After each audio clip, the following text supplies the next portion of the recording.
السلام عليكم ورحمة الله وبركاته. أعوذ بالله من الشيطان الرجيم. بسم الله الرحمن الرحيم. الحمد لله رب العالمين والصلاة والسلام على أشرف المرسلين وعلى آله وصحبه الفائزين. أما بعد. ബഹുമാനവും സ്നേഹവും നിറഞ്ഞ പ്രിയപ്പെട്ട ശ്രോതാക്കളെ, സഹോദരങ്ങളെ, എൻ്റെ പ്രിയപ്പെട്ട ഇഷ്ടജനങ്ങളെ, ഇന്ന് ഞാൻ പറയാൻ പോകുന്ന വിഷയം വീട്ടിൽ നിന്നും ബറക്കത്ത് നഷ്ടപ്പെടുന്ന 6 കാര്യങ്ങൾ. ഈ 6 വസ്തുക്കൾ നമ്മുടെ വീട്ടിലുണ്ടായാൽ വീട്ടിലെ ബറക്കത്ത് ഇല്ലാതെയാകും. ആ വീട്ടിൽ പിന്നെ വല്ലാത്ത ബുദ്ധിമുട്ടുകളും പ്രയാസങ്ങളും പ്രതിസന്ധികളും ആ വീട്ടുകാർ നേരിടേണ്ടി വരും.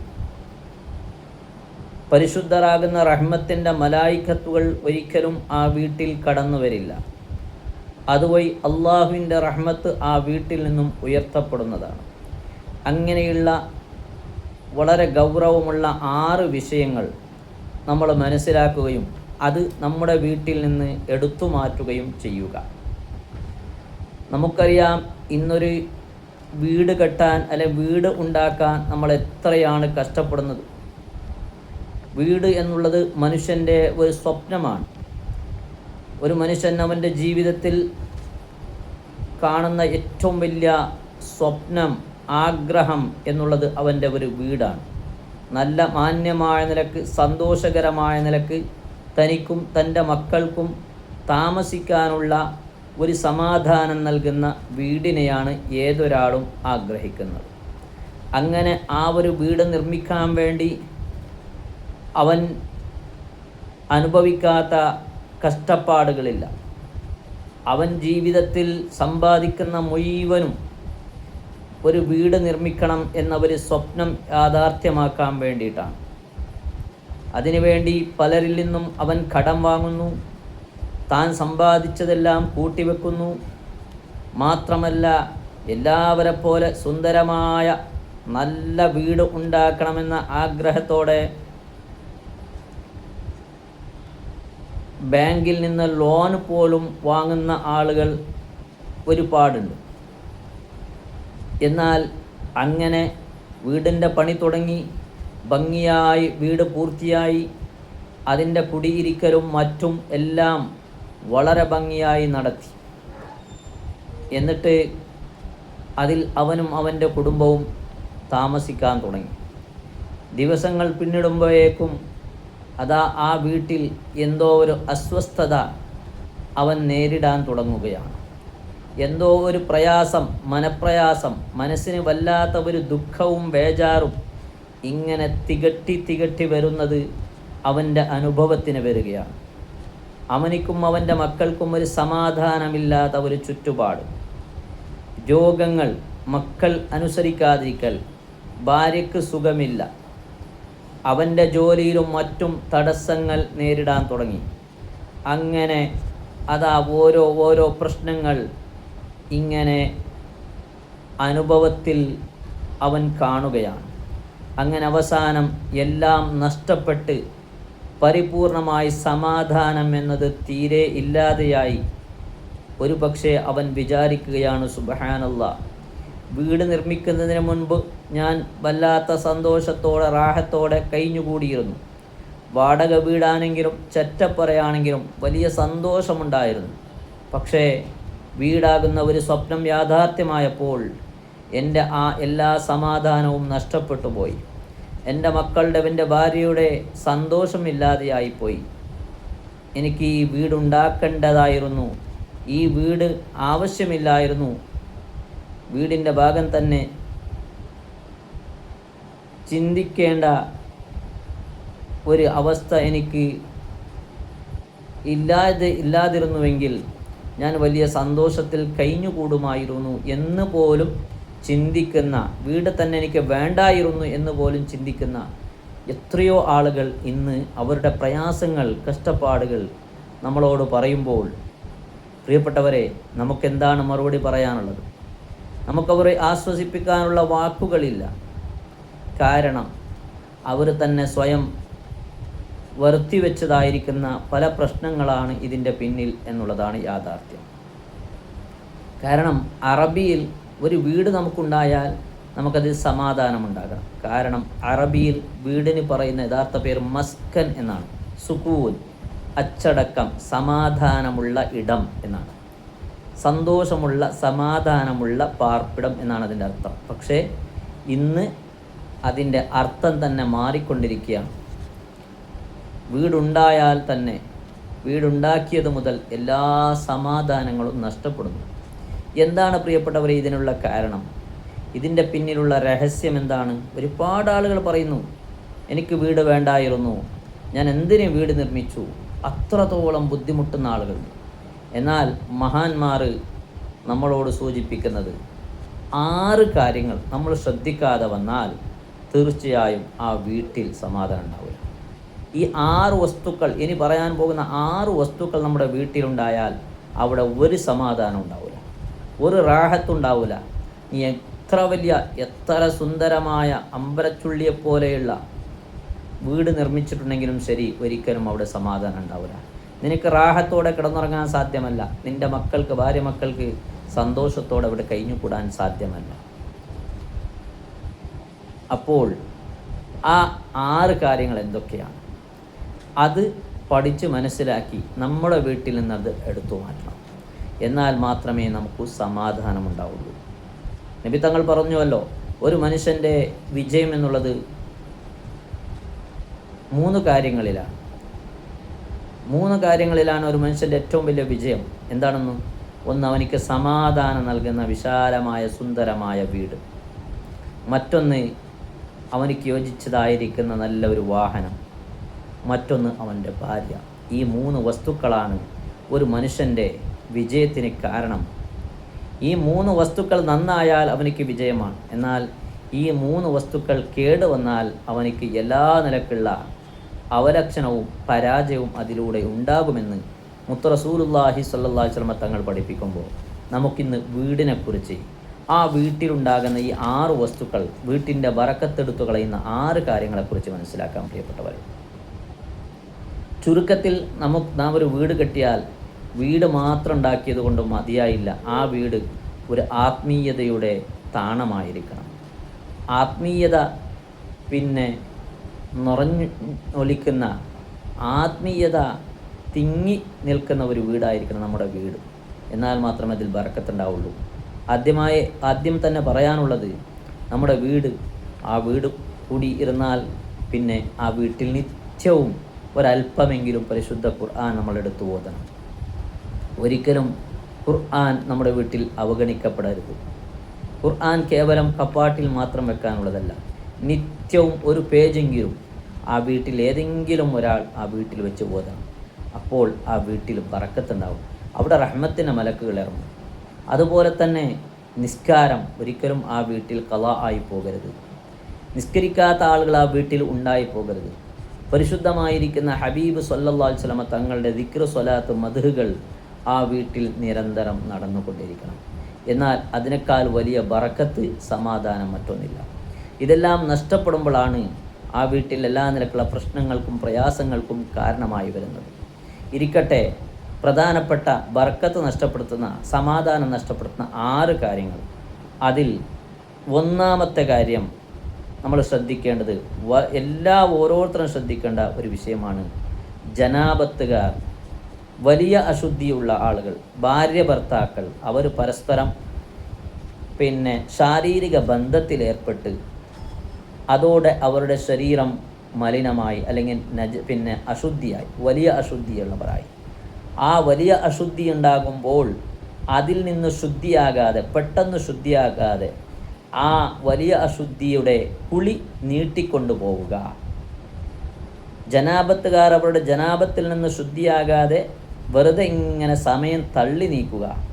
അത്തരം ആളുകൾ, അതായത് ജനാബത്ത് കുളി പെട്ടെന്ന് കുളിച്ച് ശുദ്ധിയാകാത്ത ആളുകളുണ്ടെങ്കിൽ ആ വീട്ടിൽ ബറക്കത്ത് നഷ്ടപ്പെടും, അവിടെ സന്തോഷം ഉണ്ടാവില്ല. കാരണം ജനാബത്തുകാരുള്ള ആ വീട്ടിൽ ജനാബത്ത് കുളിയെ ഒരു കാരണമില്ലാതെ വെറുതെ ഇങ്ങനെ നീട്ടിക്കൊണ്ടു പോകുന്ന വീട്ടിൽ റഹ്മത്തിൻ്റെ മലക്കുകൾ ഇറങ്ങുകയില്ല. റഹ്മത്തിൻ്റെ മലക്കുകൾ ഇറങ്ങാതിരിക്കുമ്പോൾ അവിടെ അള്ളാഹുവിൻ്റെ റഹ്മത്ത് വർഷിക്കുകയില്ല. പിന്നെ അവിടെ ഒരു നിലക്കുള്ള സമാധാനവും സന്തോഷവും ആ വീട്ടിൽ കണ്ടെത്താൻ സാധ്യമല്ല. അതുകൊണ്ട് പ്രിയപ്പെട്ടവരെ, ഭാര്യ ഭർത്താക്കൾ അവർ ഇത്തരം അശുദ്ധികൾ ഉണ്ടാകുമ്പോൾ, വലിയ അശുദ്ധികൾ ഉണ്ടാകുമ്പോൾ പെട്ടെന്ന് ശുദ്ധിയാകാൻ ശ്രമിക്കണം. വെറുതെ ഒരു കാരണമില്ലാതെ ആ കുളി നീട്ടിക്കൊണ്ടു പോകാൻ പാടില്ല. രാത്രിയാണ് ഇങ്ങനെയുള്ള അശുദ്ധി ഉണ്ടാകുന്നതെങ്കിൽ രാവിലെ നേരം പുലരുന്നതിന് മുമ്പ്, സുബഹി നിസ്കാരത്തിന് മുമ്പ് കുളിച്ചു ശുദ്ധിയായി നിസ്കാരം ജമാഅത്തായി ആ വീട്ടിൽ നിസ്കരിക്കുക. അപ്പോൾ രാത്രി ശാരീരിക ബന്ധത്തിൽ ഏർപ്പെട്ട് സുബഹി നിസ്കാരം, സുബഹി വരെ കുളിക്കാതെ സുബഹി ഖളാ ആയതിനു ശേഷം എഴുന്നേറ്റ് കുളിക്കുന്ന ആളുകൾ, അത് തീർത്തും ബർക്കത്ത് നഷ്ടപ്പെടുത്തുന്ന കാര്യമാണ്. അതുകൊണ്ട് സുബഹി ബാങ്കിന് മുമ്പ് എഴുന്നേറ്റ് കുളിച്ച് സുബഹി നിസ്കാരം ആ വീട്ടിൽ നടക്കണം. എന്നാൽ ആ വീട്ടിൽ ബറക്കത്തുണ്ടാവും. അല്ലാത്ത പക്ഷം സുബഹി നിസ്കാരം അവിടെ ഖളാ ആക്കുന്നുണ്ടോ, അവിടെ റഹ്മത്തിൻ്റെ മലക്കുകൾ ഇറങ്ങുകയില്ല. ഇതാണ് ഒന്നാമത്തെ വിഷയം പ്രിയപ്പെട്ടവരെ. ഇനി രണ്ടാമത്തെ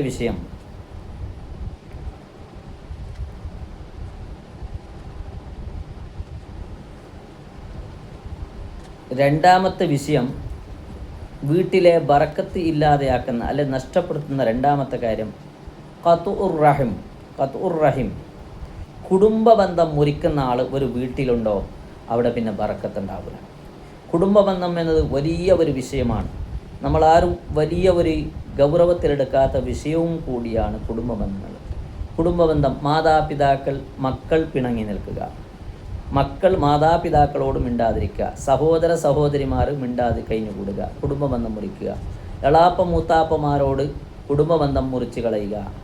അതുപോലെ തന്നെ ഭാര്യ ഭർത്താവിൻ്റെ മാതാപിതാക്കളോട് പിണങ്ങി നിൽക്കുക, ഭർത്താവ് ഭാര്യയുടെ മാതാപിതാക്കളോട് പിണങ്ങി നിൽക്കുക. ഇങ്ങനെ കുടുംബ ബന്ധം, ആ പരിശുദ്ധമായിരിക്കുന്ന ആ ബന്ധം തകർത്തും കൊണ്ട് ഒരു മനുഷ്യന് ഒരു വീട്ടിൽ താമസിക്കുന്നുണ്ടെങ്കിൽ ആ വീട്ടിൽ പിന്നെ ബറക്കത്തുണ്ടാവില്ല. കുടുംബ ബന്ധം എന്നത് വലിയ ഒരു വിഷയമാണ് പ്രിയപ്പെട്ടവരെ. നമ്മുടെ ആയുസ് പോലും നീട്ടിത്തരുന്നൊരു കാര്യമാണ്. കുടുംബ ബന്ധം പാലിക്കുന്ന ആളുകൾക്ക് ദീർഘായുസ് ലഭിക്കുമെന്ന് മുത്തു റസൂലുള്ളാഹി സ്വല്ലല്ലാഹു അലൈഹി വസല്ലം തങ്ങൾ പറയുകയാണ്. കുടുംബബന്ധം മുറിക്കുന്ന ആളുകൾ അവൻ അറിയാതെ അവൻ്റെ ആയുസ് ചുരുങ്ങിപ്പോകും എന്ന് മഹാനായ റസൂലുള്ളാഹി സ്വല്ലല്ലാഹു അലൈഹി വസല്ലം തങ്ങൾ പഠിപ്പിക്കുകയാണ്. അപ്പോൾ അതുകൊണ്ട് കുടുംബബന്ധം മുറിക്കുന്ന വീടുണ്ടോ, ആ വീട്ടിൽ ബറക്കത്തുണ്ടാവില്ല. കാരണം അവിടെ റഹ്മത്തിൻ്റെ മലക്കുകൾ ഇറങ്ങൂല. ഈ ബറക്കത്ത് എന്നുള്ളത് അവിടെ റഹ്മത്തിൻ്റെ മലക്കുകൾ ഉണ്ടാകുമ്പോഴാണ് അത് സംഭവിക്കുക. ഏതൊരു സ്ഥലവും അവിടെ റഹ്മത്തിൻ്റെ മലക്കുകൾ ഇറങ്ങുന്നുവോ അവിടെ അള്ളാഹുവിൻ്റെ ബറക്കത്തുണ്ടാകും, അള്ളാഹുവിൻ്റെ റഹ്മത്ത് വർഷിച്ചു കൊണ്ടേ ഇരിക്കും. അപ്പോൾ പറഞ്ഞത് രണ്ടാമത്തെ കാര്യം, കുടുംബ ബന്ധം മുറിച്ച് കഴിഞ്ഞുകൂടുന്ന ആളുകളുണ്ടോ ആ വീട്ടിൽ ഒരിക്കലും ബറക്കത്തുണ്ടാവുകയില്ല. അതുകൊണ്ട് അത്തരം വീട്ടുകാർ ഇത് ശ്രദ്ധിക്കേണ്ട വിഷയമാണ്. മൂന്നാമത്തെ വിഷയം, നമ്മുടെ വീട്ടിൻ്റെ സമാധാനവും സന്തോഷവും തകർത്ത് കളയുന്ന മൂന്നാമത്തെ വിഷയം, ഏതൊരു വീടാണെങ്കിലും ആ വീട്ടിൽ ഷാരിബുൽ ഖംർ, കള്ളുകുടിയന്മാരുണ്ടോ ഒരിക്കലും ആ വീട്ടിൽ പിന്നെ ബറക്കത്തുണ്ടാവില്ല, സമാധാനമുണ്ടാവില്ല. ഇത് കൂടുതലൊന്നും പറയേണ്ട ആവശ്യമില്ല, നമുക്കെല്ലാവർക്കും അറിയുന്ന യാഥാർത്ഥ്യമാണ്. ഒരു കള്ളുകുടിയനുള്ള വീട്ടിൻ്റെ അവസ്ഥ, ആ കുടുംബത്തിൻ്റെ അവസ്ഥ പറഞ്ഞറിയിക്കേണ്ട ആവശ്യമില്ല. ഒരു ഭർത്താവ് അല്ലെ ഒരു ഉപ്പ കള്ളു കുടിച്ചും കൊണ്ട് ഒരു വീട്ടിലേക്ക് വന്നാൽ പിന്നെ ആ വീടിൻ്റെ അവസ്ഥ എന്തായിരിക്കും? അത് നരകതുല്യമായിരിക്കും. ഒരു മോൻ പാതിരാത്രി കള്ളു കുടിച്ചുകൊണ്ട് വീട്ടിലേക്ക് വന്നാൽ പിന്നെ അവിടെ ഉമ്മ ആരാണ്, സഹോദരി ആരാണ്, ഉപ്പ ആരാണെന്ന ഒരു ബോധം അവനിക്കുണ്ടാവില്ല. അവിടെ വല്ലാത്ത പ്രശ്നങ്ങളും കലഹങ്ങളും കോലാഹലങ്ങളുമായിരിക്കും നടക്കുന്നത്. പിന്നെ എങ്ങനെയാണ് അവിടെ സമാധാനം ഉണ്ടാവുക? അപ്പോൾ കള്ളുകുടിയന്മാരുള്ള വീട്ടിൽ ഒരിക്കലും ബറക്കത്തുണ്ടാവില്ല. കാരണം അവിടെ റഹ്മത്തിൻ്റെ മലക്കുകൾ ഇറങ്ങൂല. അള്ളാഹുവിൻ്റെ ഹബീബ് സല്ലല്ലാഹു അലൈഹി വസല്ലം തങ്ങൾ വ്യക്തമായി പറഞ്ഞുവല്ലോ, ഷുർബുൽ ഖംറി മിഫ്താഹു കുല്ലി ശർ. കള്ള് കുടി എന്നുള്ളത്, മദ്യപാനം എന്നുള്ളത് എല്ലാ തിന്മകളുടെയും താക്കോലാണ്, എല്ലാ തെറ്റുകളുടെയും താക്കോലാണ്. കള്ളുകുടി എന്നുള്ളത്, ഒരാൾ കള്ളു കുടിച്ചോ അവൻ തിന്മയുടെ വാതിൽ തുറന്നു എന്നാണ് നബി തങ്ങൾ പഠിപ്പിച്ചത്. പിന്നെ എന്ത് ചെയ്യാനും അവൻ മടിക്കില്ല, എന്ത് പ്രവർത്തിക്കാനും അവൻ മടി കാണിക്കൂല. എല്ലാം അവനിക്ക് ഹലാലാകും, എല്ലാം ചെയ്യാൻ അവൻ മുതിർന്നു പോകും. അത് തന്നെയാണ് പിശാച് പോലും മനുഷ്യനെ കൊണ്ട് ചെയ്യിപ്പിക്കുന്നത്. ആദ്യമായൊരു മനുഷ്യനെ അവൻ്റെ കയ്യിലാക്കാൻ, അവൻ്റെ വലയിലാക്കാൻ ഒരു പിശാച് അല്ലെങ്കിൽ ഇബ്ലീസ് ശൈത്വാന് ചെയ്യുന്നത് അവനെ കൊണ്ട് കള്ളു കുടിപ്പിക്കുമെന്നാണ് മുത്ത് റസൂലുള്ളാഹി തങ്ങൾ പഠിപ്പിച്ചത്. എത്ര വലിയ ആരിഫീങ്ങൾ, സ്വാലിഹീങ്ങൾ, സൂഫിയാക്കൾ പോലും ഈ ഒരു വിഷയത്തിൽ അവർ കുടുങ്ങിപ്പോയിട്ടുണ്ട്. വലിയ വലിയ അള്ളാഹുവിൻ്റെ ആരിഫീങ്ങളെ ഇബ്ലീസ് ചതിക്കാൻ ചെന്നപ്പോൾ ഒരു കാരണവശാലും എല്ലാ വാഗ്ദാനങ്ങൾ നൽകിയിട്ടും എല്ലാ മോഹന വാക്കുകൾ പറഞ്ഞിട്ടും അവർ അതിന് മുതിരാത്ത സമയത്ത് അവസാനം ആ ഇബ്ലീസ് അവരെ ചതിച്ചത് കള്ളുകുടിക്കൊണ്ടാണ്. അവൻ പറഞ്ഞു, അല്ലയോ മഹാനെ, നിങ്ങൾ ഇത്രയും കഷ്ടപ്പെട്ട് ഇത്രയും ഇബാത്തെടുക്കുമ്പോൾ എൻ്റെ കാര്യം നിങ്ങൾക്കറിയണോ? ഞാൻ ഒരുപാട് കാലം ഇബാത്ത് ചെയ്തു, പക്ഷേ ഞാൻ എത്തേണ്ട സ്ഥാനത്തേക്ക് എത്താതെ വന്നപ്പോൾ ഞാൻ ആദ്യമായി ചെറിയ ഒരു കോപ്പ കള്ള് ഞാൻ കുടിച്ചു. കള്ളു കുടിച്ച് ഉടൻ തന്നെ ഞാൻ തൗബ ചെയ്തു മടങ്ങി. എന്നിട്ട് അല്ലാഹു തആല എൻ്റെ തൗബ സ്വീകരിച്ചു, ഞാൻ പിന്നെ ഉന്നതമായ സ്ഥാനത്തേക്ക് എത്തി എന്ന് പറഞ്ഞുകൊണ്ട് മോഹന വാക്ക് പറഞ്ഞ് വാഗ്ദാനം ചെയ്ത് അവരെ ചതിച്ചു. അങ്ങനെ ഒരു മഹാൻ അവൻ്റെ ചതിയിൽപ്പെട്ട് അവസാനം അദ്ദേഹം എല്ലാം നഷ്ടപ്പെട്ട്, അദ്ദേഹത്തിൻ്റെ ദുനിയാവും നഷ്ടപ്പെട്ട്, അദ്ദേഹത്തിൻ്റെ ഈമാൻ നഷ്ടപ്പെട്ട് അവസാനം കാഫിറായി ചത്തുപോയി എന്ന് പോലും ചരിത്രങ്ങളിൽ കാണാൻ സാധിക്കും. അപ്പോൾ കള്ളുകുടി എന്നുള്ളത് എല്ലാ തിന്മകളുടെയും താക്കോലാണ്, നമ്മൾ സൂക്ഷിക്കണം. അപ്പോൾ കള്ളുകുടിയന്മാരുള്ള വീട്ടിൽ ഒരിക്കലും ബറക്കത്തുണ്ടാവില്ല, സമാധാനം ഉണ്ടാവില്ല, അവിടെ റഹ്മത്തിൻ്റെ മലക്കുകൾ കടക്കൂല. നാലാമത്തെ കാര്യം പ്രിയപ്പെട്ടവരെ കേൾക്കണോ? നാലാമത്തെ വിഷയം, വീട്ടിൻ്റെ സന്തോഷവും സമാധാനവും തകർത്ത് കളയുന്ന, തച്ചൊടച്ച് കളയുന്ന, റഹ്മത്തിൻ്റെ മലക്കുകൾ ആട്ടി ഓടിക്കുന്ന നാലാമത്തെ കാര്യം, തലമുടിക്കും താടിമുടിക്കും ഡൈ ചെയ്യുന്ന ആളുകൾ വീട്ടിലുണ്ടോ, അവിടെ റഹ്മത്തിൻ്റെ മലക്കുകൾ ഉണ്ടാവില്ല, അവിടെ റഹ്മത്തുണ്ടാവില്ല, അവിടെ ബർക്കത്തുണ്ടാവില്ല. എല്ലാ ബർക്കത്തും ആ വീട്ടിൽ നിന്ന് ഉയർത്തപ്പെടും. തലക്കും താടിക്കും കറുത്ത കളർ കൊടുക്കുന്ന ആളുകൾ, തലമുടിയും താടിമുടിയും വെളുത്താൽ കറുത്തതല്ലാത്ത ഏത് നിറവും പിടിപ്പിക്കാം, പ്രത്യേകിച്ചും മൈലാഞ്ചി വെക്കൽ സുന്നത്താണ്. എന്നാൽ അതിനെതിരായും കൊണ്ട് കറുത്ത കളർ കൊടുക്കുന്നുവോ, ഡൈ ചെയ്യുന്നുണ്ടോ, എന്നാൽ അവിടെ റഹ്മത്തില്ലാതെയാകും, ബറക്കത്ത് നഷ്ടപ്പെടും, റഹ്മത്തിൻ്റെ മലക്കുകൾ ആ വീട്ടിൽ കടക്കുകയില്ല. അതുപോലെ തന്നെ പച്ചകുത്തുന്ന ആളുകൾ കയ്യിലും കാലിലും ശരീരത്തിൻ്റെ പല ഭാഗങ്ങളിൽ ഇന്ന് ഒരു ഫാഷനായിക്കൊണ്ടിരിക്കുന്ന ന്യൂ ജനറേഷൻ്റെ ഒരു സ്വഭാവമാണ് പച്ച കുത്തുക എന്നുള്ളത്. അവിടെ മുസ്ലിം അമുസ്ലിം എന്ന വ്യത്യാസമില്ലാതെ ഇന്ന് എല്ലാവരും ചെയ്തു വരുന്നുണ്ട്. അതൊരു ഹോബിയായി കാണുന്ന, അല്ലെങ്കിൽ ഒരു ഫാഷനായി കാണുന്ന ആളുകൾ അധികരിച്ചു വരികയാണ്. പച്ച കുത്തുന്ന ആളുകൾ, പച്ച കുത്തുക എന്നുള്ളത് മുസ്ലിമിൻ്റെ സംസ്കാരമല്ല. അത്തരം ആളുകൾ താമസിക്കുന്ന വീട്ടിൽ സമാധാനം ഉണ്ടാവില്ല, ബറക്കത്തുണ്ടാവില്ല. ഒരിക്കലും ആ വീട്ടിൽ ഒരു സന്തോഷം എന്നത് കാണാൻ തന്നെ സാധ്യമല്ല. അതുകൊണ്ട് പ്രിയപ്പെട്ടവരെ, നാം തലക്കും താടിക്കും നിറം കൊടുക്കുകയാണെങ്കിൽ കറുപ്പല്ലാത്ത ഏത് നിറവും നമുക്ക് കൊടുക്കാം. കറുത്ത കളറ് അത് ഹറാമാണ്, ഒരിക്കലും നമ്മൾ ചെയ്തു പോകരുത്, അത് നമ്മൾ ഉപേക്ഷിക്കണം. ഹബീബായ റസൂലുള്ളാഹി സ്വല്ലല്ലാഹു അലൈഹി വസല്ലം തങ്ങൾ തന്നെ ഒരു ഹദീസിൽ പറഞ്ഞതായി കാണാം, യകൂനു ഖൗമുൻ ഫി ആഖിരി സമാൻ യഖ്ലിബൂന ബിസ്സവാദി കഹവാസിലിൽ ഹമാം ലാ യരീഹൂന റാഹിഹത്തൽ ജന്ന. നബി തങ്ങൾ പറയാണ്, അവസാന കാലമാവുമ്പോൾ ഖിയാമത്ത് നാളിൻ്റെ കാലഘട്ടത്ത് ഒരു വിഭാഗം ആളുകളുണ്ടാകും. അവർ യഖ്ലിബൂന ബിസ്സവാദ്, കറുത്ത നിറം കൊണ്ട് അവർ തലക്കും താടി മുടിക്കും നിറം കൊടുക്കും, അല്ലെങ്കിൽ കളർ കൊടുക്കും, ചായം കൊടുക്കും. അങ്ങനെയുള്ള ഒരു ഭാഗം ഖിയാമത്ത് നാളിൻ്റെ കാലത്താവുമ്പോൾ അവർ ഉടലെടുക്കും. എങ്ങനെയുള്ള ആളുകളാണ് അറിയുമോ? അവർ ലാ യരീഹൂന റായിഹത്തൽ ജന്ന, അല്ലെങ്കിൽ ലാ യജിദൂന റീഹൽ ജന്ന എന്നൊക്കെ കാണാം. സ്വർഗത്തിൻ്റെ വാസന പോലും അവരെ എത്തിക്കുകയില്ല. സ്വർഗത്തിൻ്റെ വാസന അനുഭവിക്കാൻ അവർക്ക് സാധ്യമല്ല. അപ്പോൾ കറുത്ത കളർ കൊടുക്കുക എന്നുള്ളത് വളരെ മോശമായൊരു കാര്യമാണ്. അത് നമ്മൾ ഉപേക്ഷിക്കണം. സ്വർഗത്തിൽ കടക്കൂല എന്ന് മാത്രമല്ല, സ്വർഗത്തിൻ്റെ വാസന പോലും അവർക്ക് കിട്ടൂല. ആദ്യമായി ലോകത്ത് കറുത്ത കളർ കൊണ്ട് ഡൈ ചെയ്തത് ഫിർഔനാണ് എന്ന് ചരിത്രത്തിൽ കാണാം. അതുകൊണ്ട് അത്തരം ആളുകളുണ്ടോ വീട്ടിൽ, എന്നാൽ അവിടെ ബറക്കത്തുണ്ടാവില്ല, ആ വീട്ടിൽ സമാധാനം ഉണ്ടാവില്ല. നമ്മളറിയാതെ തന്നെ നമ്മുടെ വീട്ടിൻ്റെ ബറക്കത്ത് നഷ്ടപ്പെട്ടു പോകുന്നതാണ്. അഞ്ചാമത്തെ വീട്, ബറക്കത്ത് നഷ്ടപ്പെടുത്തുന്ന അഞ്ചാമത്തെ വീട്, പന്നി വളർത്തുന്ന വീട്.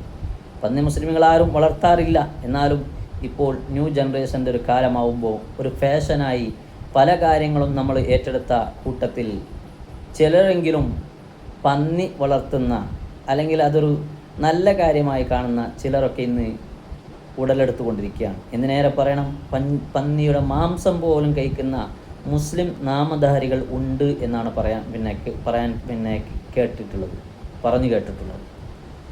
അവർ പറയുന്നു പന്നിയിറച്ചി നല്ല ടേസ്റ്റാണ് ഉസ്താദെ എന്ന് പോലും പറയുന്ന ആളുകൾ ഇന്ന് നമുക്ക് കാണാൻ സാധിക്കും.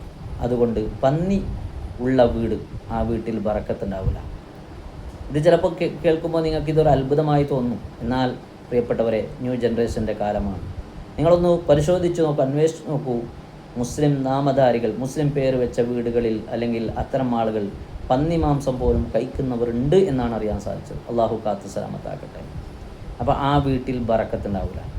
അതുപോലെ തന്നെ 6ാമത്തെ വീട്, ബറക്കത്ത് നഷ്ടപ്പെടുത്തുന്ന, ബർക്കത്ത് സമാധാനവും സന്തോഷവും ഇല്ലാതെയാക്കുന്ന 6ാമത്തെ വീട് ഏതാണെന്നറിയോ? നായ വളർത്തുന്ന വീട്. നായ വളർത്തുന്ന വീട്ടിൽ ബറക്കത്തുണ്ടാവില്ല. കാരണം നായ ഉള്ള വീട്ടിൽ റഹ്മത്തിൻ്റെ മലക്കുകൾ കടക്കൂല. അപ്പോൾ ആവശ്യമില്ലാതെ നായ വളർത്താൻ പാടില്ല. ആവശ്യത്തിനാണെങ്കിൽ, അതായത് വലിയ തോട്ടമുണ്ട്, കൃഷിയുണ്ട്, ആ കൃഷിയെ കാക്കാൻ വേണ്ടി, തോട്ടം കാക്കാൻ വേണ്ടി, കള്ളന്മാരുടെ ശല്യം ഒഴിവാക്കാൻ വേണ്ടി, അല്ലെങ്കിൽ കൃഷിയെ നശിപ്പിക്കുന്ന മൃഗങ്ങളുടെ ശല്യം ഒഴിവാക്കാൻ വേണ്ടി നായ വളർത്താവുന്നതാണ്, ജായിസാണ്. പക്ഷെ അതിനൊരുപാട് നിബന്ധനകളുണ്ട്. ആ നിബന്ധനകൾ പാലിച്ചും കൊണ്ടായിരിക്കണം. അല്ലാതെ ആവശ്യമില്ലാതെ, നേരത്തെ പറഞ്ഞതുപോലെ ഒരു ഫാഷൻ യുഗമായി മാറി. ഇന്ന് പല നിലക്കുള്ള വിദേശി ഇനങ്ങളാകുന്ന കാണാൻ വളരെ ഭംഗിയുള്ള നായക്കുട്ടികളെ കിട്ടും. അപ്പോൾ ആ ഭംഗിക്ക് വേണ്ടി, അത് ആസ്വദിക്കാൻ വേണ്ടി വിദേശങ്ങളിൽ നിന്ന് കൊണ്ടുവരുന്ന, അല്ലെങ്കിൽ വിദേശങ്ങളിൽ ഉള്ള നായക്കുട്ടികൾ ഇന്നത്തെ നമ്മുടെ നാട്ടിലും സുലഭമായി നമുക്ക് ലഭിക്കുന്നുണ്ട് മാർക്കറ്റിൽ. അപ്പോൾ അങ്ങനെയുള്ള നായക്കുട്ടികളെ സന്തോഷത്തിന് വേണ്ടി, അല്ലെങ്കിൽ കാണാൻ ഭംഗിയുള്ളതാണ് എന്ന് അതിൻ്റെ ഭംഗി ആസ്വദിക്കാൻ വേണ്ടി വളർത്തുന്ന ആളുകൾ ഇന്ന് അധികരിച്ചു വരികയാണ്. പ്രിയപ്പെട്ടവരെ, നമ്മൾ ശ്രദ്ധിക്കണം. ആവശ്യമില്ലാതെ നായ വളർത്തിയോ അവിടെ ബറക്കത്തുണ്ടാവില്ല. നിനക്ക് സമ്പത്തുണ്ടായേക്കാം, വലിയ സ്വത്തുണ്ടായേക്കാം, പക്ഷേ സമാധാനം ഉണ്ടാവില്ല. ആ വീട്ടിൽ റാഹത്തുണ്ടാവില്ല. നീ അറിയാതെ തന്നെ പല പ്രശ്നങ്ങളെയും നീ നേരിടേണ്ടി വരും. കാരണം എന്തുകൊണ്ടാണ്? നായ ഉള്ള കാരണത്താൽ അവിടെ റഹ്മത്തിൻ്റെ മലക്കുകൾ വരുന്നത് നിന്നുപോയി. റഹ്മത്തിൻ്റെ മലക്കുകൾ വരാതിരിക്കുമ്പോൾ അള്ളാഹുവിൻ്റെ ബറക്കത്ത് ആ വീട്ടിൽ നിന്ന് എടുത്തു കളഞ്ഞു. അതുകൊണ്ട് നായ ആവശ്യമില്ലാതെ ഒരിക്കലും നമ്മൾ വളർത്തരുത്. നായ എന്നുള്ളത് നമ്മൾ ദൂരത്താക്കേണ്ട ജീവി എന്നല്ല പറയുന്നത്. ഇസ്ലാം ഒരിക്കലും ഒരു ജീവിയെയും നിസ്സാരമായി കാണുന്നില്ല. നായക്കും അതിൻ്റേതായ ബഹുമാനമുണ്ട്. നമുക്കറിയാലോ, അസ്ഹാബുൽ കഹ്ഫിനെ കാവൽ നിന്ന നായ സ്വർഗത്തിൽ കടന്നിട്ടുണ്ട്. അതുപോലെ തന്നെ പന്നിയാണെങ്കിൽ പോലും അത് വെറുക്കപ്പെടേണ്ടതോ അല്ലെങ്കിൽ വെറുതെ ആക്രമിക്കപ്പെടേണ്ട ജീവിയല്ല. അതൊക്കെയും അള്ളാഹുവിൻ്റെ സൃഷ്ടികളാണ്. അതിനെ നോക്കുന്ന പോലെ തന്നെ നോക്കണം നമ്മൾ. അതിന് ഭക്ഷണം കൊടുക്കണം, മനസ്സിലായില്ലേ? പക്ഷെ അതിൻ്റെ കൂടെ ജീവിച്ച് അതിൻ്റെ സ്വഹബത്ത് ഉണ്ടാക്കിയെടുക്കുക എന്നത് അത് മുസ്ലിമിനെ സംബന്ധിച്ചിടത്തോളം അന്യമാണ്. അത് ഒഴിവാക്കേണ്ടതാണ്. മനസ്സിലായി? മാത്രമല്ല, ഒരു നായ ഇപ്പോൾ തൊട്ടാൽ 7 പ്രാവശ്യം കഴുകണമെന്നാണല്ലോ. പക്ഷെ ഒരു നായ അപകടത്തിൽപ്പെടുന്നതായി നമ്മൾ കണ്ടാൽ ആ നായയെ രക്ഷപ്പെടുത്തണം. അപ്പോൾ ഒരിക്കലും നായ എന്നുള്ളത് ഇസ്ലാം വെറുക്കുന്ന ജീവിയല്ല, അത് അള്ളാഹുവിൻ്റെ സൃഷ്ടിയാണല്ലോ. പക്ഷെ അതിനെ വളർത്തുന്നത് നാം എന്താക്കണം? സൂക്ഷിക്കണം എന്ന് മാത്രമേ ഇസ്ലാം കൽപ്പിക്കുന്നു. അപ്പോൾ ഇത്തരം കാര്യങ്ങളാണ്. അതുപോലെ തന്നെ ജീവികളുടെ ഫോട്ടോ വെക്കുന്ന വീട്, മനുഷ്യൻ്റെതാകട്ടെ മൃഗത്തിൻ്റെതാകട്ടെ, ജീവനുള്ള വസ്തുക്കളുടെ ഫോട്ടോ, ജീവികളുടെ ഫോട്ടോ വെക്കുന്ന, അതൊരു ഭംഗിയായി കാണുന്ന വീട്ടിൽ തൂക്കി വെക്കുന്ന വീടുകൾ, അവിടെയും റഹ്മത്തും ബറക്കത്തും സന്തോഷം ഉണ്ടാവില്ല. അവിടെ റഹ്മത്തിന് മലക്കൾ കടക്കൂല. അതുകൊണ്ട് ഇത്തരം കാര്യങ്ങൾ നമ്മൾ ശ്രദ്ധിച്ചാൽ നമ്മുടെ വീട്ടിൽ ഒരു പരിധിവരെ നമുക്ക് സന്തോഷത്തോടെ, റാഹത്തോടെ, സമാധാനത്തോടെ കഴിഞ്ഞുകൂടാൻ സാധിക്കും. മാത്രമല്ല, ബറക്കത്തും റഹ്മത്തും വീട്ടിലുണ്ടാകാൻ വേണ്ടി മഹാന്മാർ ഒരു ദിക്ർ കൂടി നമുക്ക് പഠിപ്പിച്ചു തരുന്നുണ്ട്. ഉളു എടുക്കുന്ന സമയത്ത് പറയാൻ വേണ്ടി, അല്ലാഹുമ്മ ഗുഫിർലി ദംബി വബാരിക് ലി ഫീ റിസ്ഖി വവസ്സി ലി ഫീ ദാരി. ഈ ദിക്ർ നമ്മൾ അധികരിപ്പിക്കുകയാണെങ്കിൽ മഹാന്മാർ പറയുന്നുണ്ട്, ആ വീട്ടിൽ ബറക്കത്തിങ്ങനെ തുള്ളിച്ചാടും, ബറക്കത്തിങ്ങനെ വർദ്ധിച്ചു വരും. അവിടെ സന്തോഷവും സമാധാനവും ആ വീട്ടുകാർക്കുണ്ടാകുമെന്ന് മഹാന്മാർ പഠിപ്പിക്കുകയാണ്. അതുകൊണ്ട് പ്രിയപ്പെട്ടവരെ, ഇത്തരം കാര്യങ്ങൾ ശ്രദ്ധിച്ച് വേണം നമ്മൾ നമ്മുടെ വീടിനെ കൈകാര്യം ചെയ്യേണ്ടത്. ഇത് നമ്മുടെ കുടുംബത്തിനും മറ്റും നമ്മൾ പഠിപ്പിച്ചു കൊടുക്കണം. അതുപോലെ തന്നെ ഈ നിലക്കായിരിക്കണം നമ്മുടെ ജീവിതം. അല്ലാഹു തആല നമുക്കൊക്കെ തൗഫീക്ക് ചെയ്യുമാറാവട്ടെ. സമാധാനത്തിൻ്റെയും സന്തോഷത്തിൻ്റെയും വീടായി അള്ളാഹു നമ്മളെ വീട്ടിനെ മാറ്റിത്തറുമാറാവട്ടെ. ഇൻഷാ അല്ലാഹ് ഇനി മറ്റൊരു നല്ല ഒരു അറിവുമായി നമുക്ക് വീണ്ടും കാണാം. അള്ളാഹു തൗഫീക്ക് ചെയ്യട്ടെ. അസ്സലാമു അലൈക്കും വറഹ്മത്തുള്ളാഹി വബറകാതുഹു.